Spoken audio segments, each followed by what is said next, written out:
I detailed his corruptive influence in my book, Nigeria and its Criminal Justice System.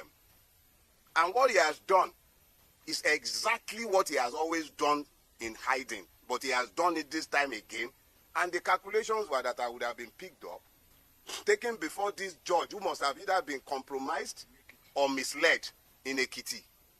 And I would have been remanded in prison custody for being somebody who was meant to face trial and who had refused to bring himself to court.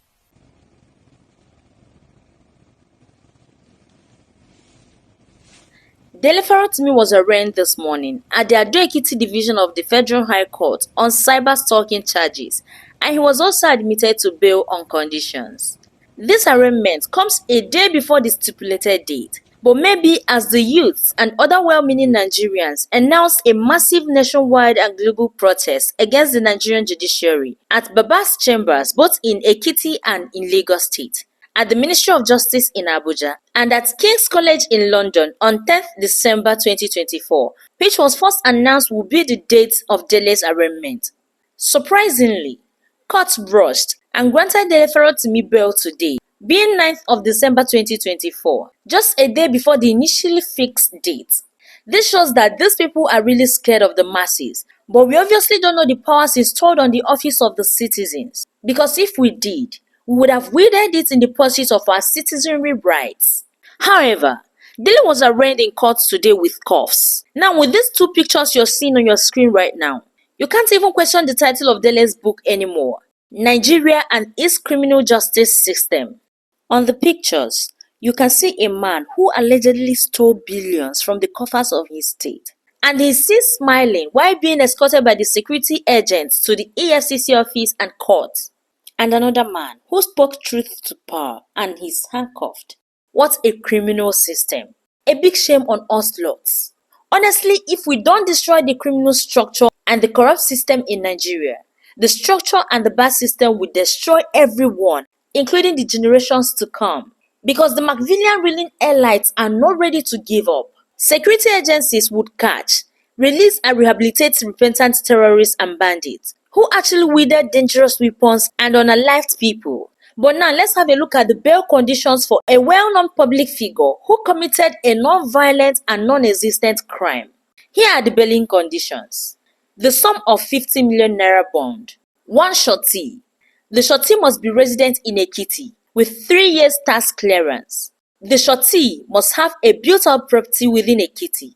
The surety is also to deposit title deed with the registrar of the court. The surety's 4 recent passports and 4 pictures while standing will also be deposited with the registrar of the court, which is also applicable to the defendant. Then the defendant, which is Dele Farotimi, must deposit his international passport with the registrar of the court. What a shame. Now tell me how a common man like you and I will be able to perfect this kind of bail conditions. But on the other hand, political elites with more heinous crimes will be walking around freely and even more brazen in committing more atrocities. This is the rot his book is addressing.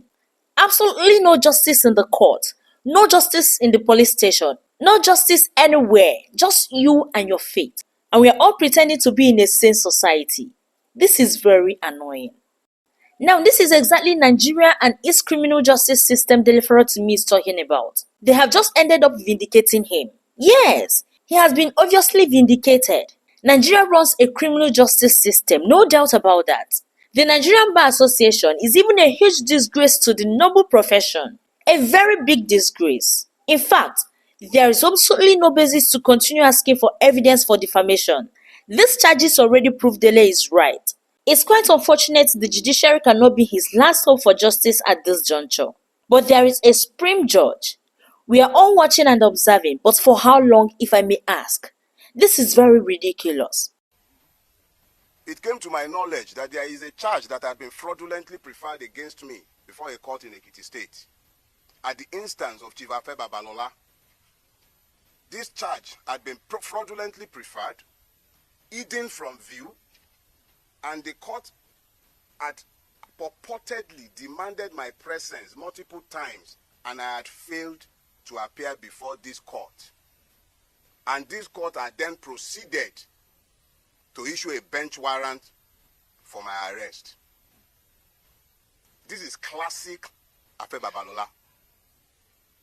I detailed his corruptive influence in my book, Nigeria and its Criminal Justice System.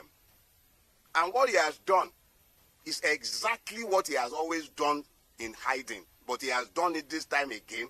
And the calculations were that I would have been picked up, taken before this judge who must have either been compromised or misled in Ekiti. And I would have been remanded in prison custody for being somebody who was meant to face trial and who had refused to bring himself to court. I am reliably informed that social media influencers had been paid to spin these narratives after my arrest. Human rights activists have been positioned to start speaking after my arrest, including one Agbaya. High offices in this country have been compromised in pursuit of my persons. High offices, from the Inspector General's office, because the police have been subverted. The Attorney General of the Federation needs to examine himself because his office has been somehow linked to this as well. I do not know if the presidency is directly involved in this, and I will not make frivolous charges.